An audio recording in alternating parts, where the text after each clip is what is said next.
Bismillahirrahmanirrahim. Assalamualaikum warahmatullahi wabarakatuh. Perkenalkan, nama saya Ainunisa Azura dengan NIM 7020011983. Saya adalah salah satu mahasiswa jurusan Kesehatan Masyarakat dengan peminatan Kesehatan dan Keselamatan Kerja di Universitas Islam Negeri Alauddin Makassar. Di video kali ini, saya akan memaparkan materi mengenai psikologi industri. Adapun di atas saya ini merupakan penting yang akan saya jelaskan. Langsung saja ke videonya. Yang pertama yaitu pengertian psikologi industri.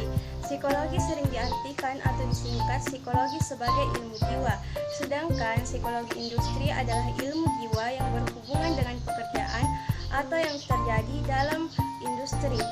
Adapun sejarah dari psikologi industri, psikologi kerja dan organisasi dimulai pada awal abad ke-20 dengan perkembangan tercepat terjadi selama Perang Dunia Pertama. Yang kedua, selama Perang Dunia Kedua, bidang pendidikan dan pelatihan menjadi topik penting karena kurangnya tenaga kerja yang berkualitas yang membuat perusahaan meningkatkan in-community training. Yang ketiga yaitu sebagai ilmu baru, psikologi mulai dikenal dan berkembang di Indonesia sekitar tahun 1950. Selanjutnya adapun manfaat dari psikologi industri. Yang pertama, dapat membantu perusahaan atau industri maupun organisasi dalam meningkatkan target dalam mencapai tujuan. Yang kedua, mampu memenuhi kesejahteraan antara kebutuhan individu dan organisasi maupun industri. Yaitu jenis psikologi. Adapun jenis psikologi industri yang pertama, psikologi personalia, psikologi konsumen, perilaku organisasi, keselamatan dan kesehatan kerja, ergonomi, psikologi sumber daya manusia. Selanjutnya yaitu kajian dalam psikologi industri. Psikologi industri sebagai ilmu. Yang kedua, psikologi industri mempelajari perilaku manusia. Yang ketiga yaitu perilaku manusia dalam peranannya sebagai konsumen dan pekerja. Yang keempat, perilaku manusia dipelajari secara individu maupun kelompok. Selanjutnya yaitu aspek psikologi industri. Ada 3 aspek psikologi industri. Yang pertama yaitu personil, yang kedua organisasi, yang ketiga faktor manusia.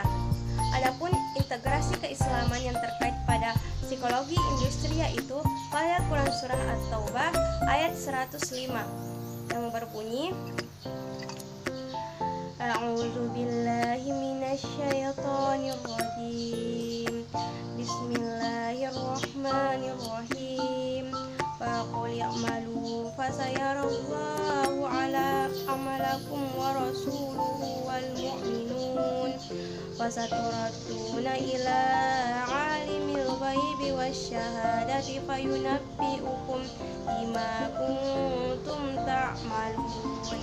Yang artinya, dan katakanlah bekerjalah kamu, maka Allah akan melihat pekerjaanmu, begitu juga Rasulnya dan orang-orang mukmin, dan kamu akan dikembalikan kepada Allah yang mengetahui yang gaib dan yang nyata, lalu diberikannya kepada kamu apa yang telah kamu kerjakan.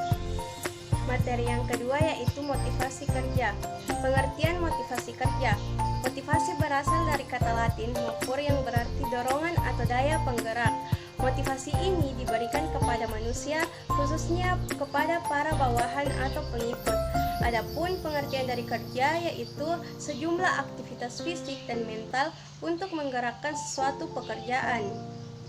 Adapun teori dari motivasi kerja ada 5. Yang pertama, teori tata tingkat kebutuhan. Yang kedua, teori eksistensi relasi pertumbuhan. Yang ketiga, teori 2 faktor. Yang keempat, teori penetapan tujuan. Dan yang terakhir yaitu teori kesamaan atau keseimbangan. Selanjutnya yaitu pada hakikat motivasi kerja. Faktor pendorong yang penting yang menyebabkan manusia bekerja adalah adanya kebutuhan yang harus dipenuhi. aktivitas dalam kerja mengandung unsur suatu kegiatan sosial, menghasilkan sesuatu, dan pada akhirnya bertujuan untuk memenuhi kebutuhannya.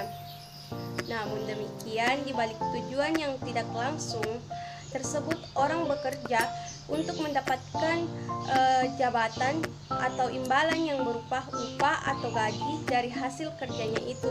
Jadi pada hakikatnya orang bekerja itu tidak bisa untuk mempertahankan kelangsungan hidupnya, tetapi juga bertujuan untuk mencapai taraf hidup yang lebih baik.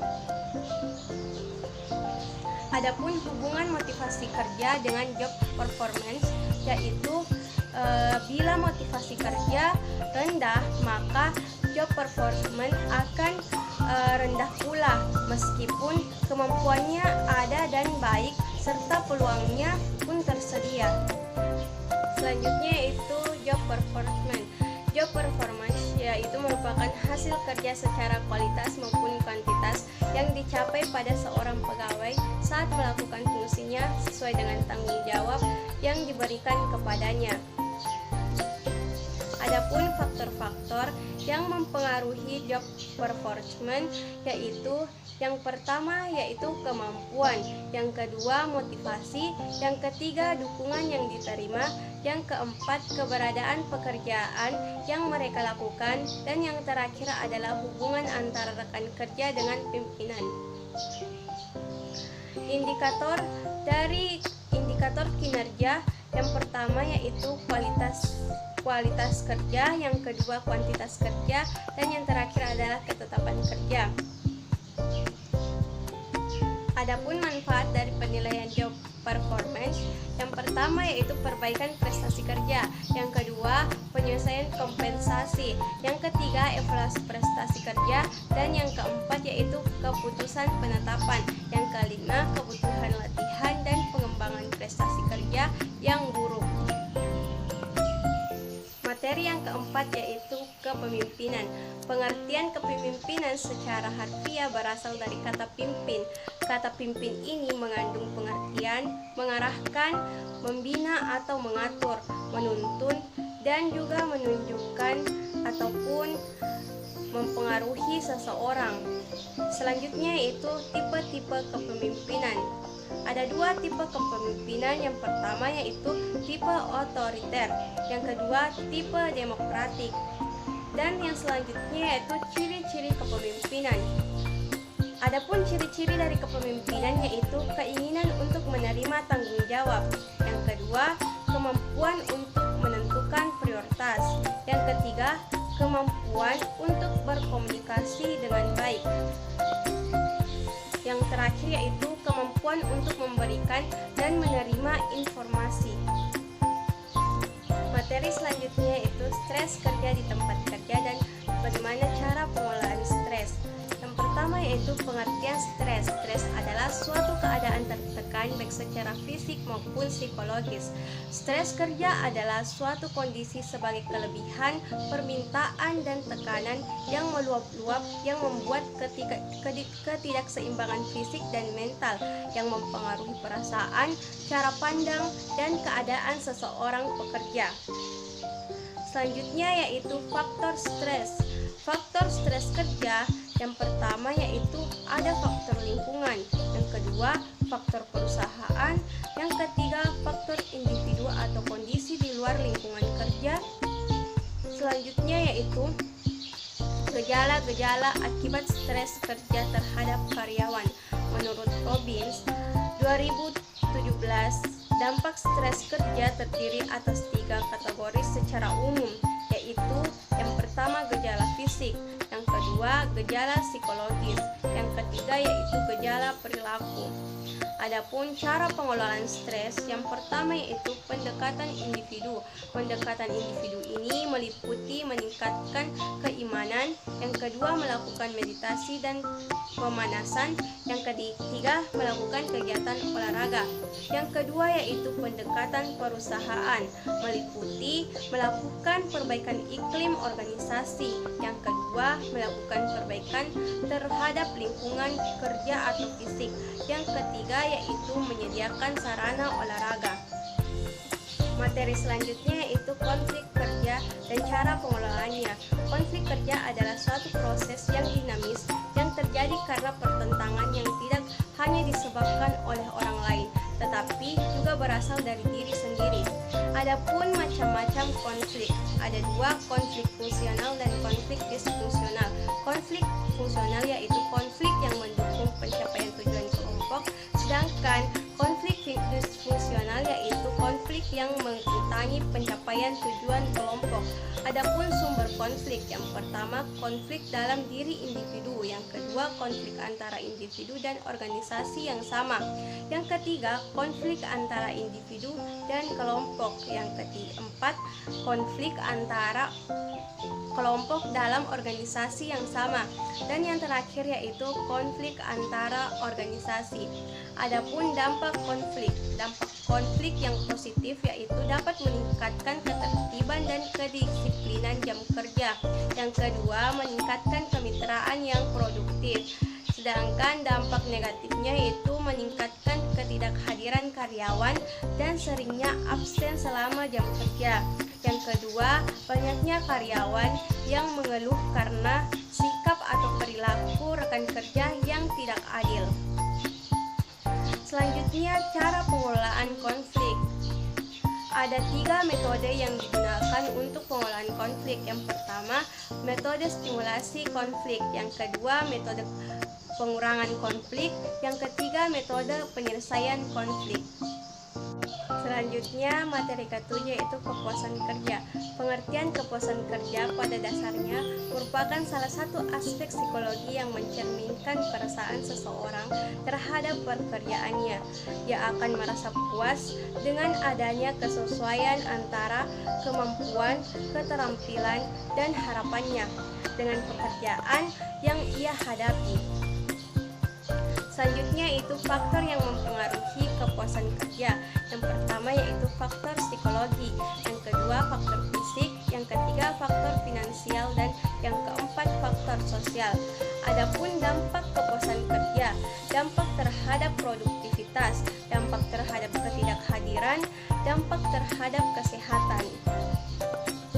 Selanjutnya materi ke-8 adalah analisis jabatan. Pengertian analisis jabatan adalah proses untuk memperoleh informasi serinci mungkin dan fakta-fakta yang berhubungan dengan setiap jabatan yang diperoleh dan dicatat secara sistematis, serta menganalisis persyaratan apa saja yang diperlukan dalam sebuah pekerjaan secara personal yang dibutuhkan dalam pekerjaan, sehingga sumber daya manusia yang dipilih dapat melakukan pekerjaan itu dengan baik dan benar. Adapun manfaat dari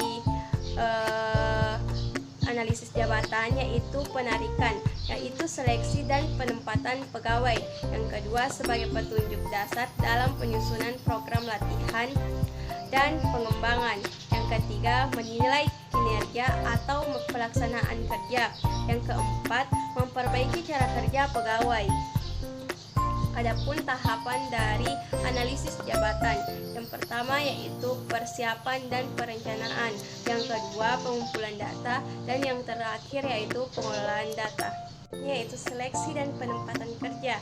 Pengertian seleksi merupakan proses kegiatan pemilihan pada individu tertentu dari segenap kelompok karyawan yang berpotensi untuk menjalankan atau mengembangkan amanah di suatu jabatan tersebut. Sedangkan penempatan kerja yaitu merupakan tindakan lanjut dari proses seleksi, yaitu kriteria yang harus dipenuhi dalam pelaksanaan penempatan karyawan ialah kesesuaian pengetahuan, kesesuaian keterampilan, dan kesesuaian kemampuan. Adapun proses seleksi dan penempatan kerja yang efektif, yang pertama yaitu sistem seleksi yang efektif pada dasarnya memiliki 3 sasaran, yaitu keakuratan, yang kedua keadilan, dan yang terakhir yaitu keyakinan. Pada dasarnya yang menjadi proses penempatan sumber daya manusia yang efektif yaitu mengisi lowongan pekerjaan yang tersedia dalam perusahaan. Yang kedua, agar orang ditempatkan tidak sembarangan dalam menunggu tempat dan apa yang akan dikerjakannya. Yang ketiga yaitu hambatan-hambatan. Hambatan yang dialami yaitu hambatan biaya yang dimiliki perusahaan karena metode-metode itu memiliki biaya yang terkadang tidak murah dan tuntutan dalam hukum. Adapun materi yang terakhir yang akan saya bahas yaitu pelatihan dan pengembangan tenaga kerja, merupakan penciptaan suatu lingkungan di mana kalangan tenaga kerja dapat memperoleh dan mempelajari sikap, kemampuan, keahlian, pengetahuan perilaku yang berkaitan dengan pekerjaan. Adapun pengaruh pelatihan dan pengembangan karyawan terhadap produktivitas kerja karyawan. Yang pertama itu pelatihan sangatlah penting dalam proses memperoleh meningkatkan kualitas kerja karyawan melalui pelatihan dan pengembangan karyawan yang dipersiapkan untuk memiliki bekal yang cukup agar dapat memecahkan masalah yang akan dihadapinya di masa yang akan datang. Dalam meningkatkan kemampuan atau keahlian kerja para karyawan, perusahaan harus menjalankan usaha-usaha untuk mengembangkan prestasi atau kemampuan karyawannya. Adapun faktor yang mempengaruhi tinggi rendahnya upah atau gaji. Menurut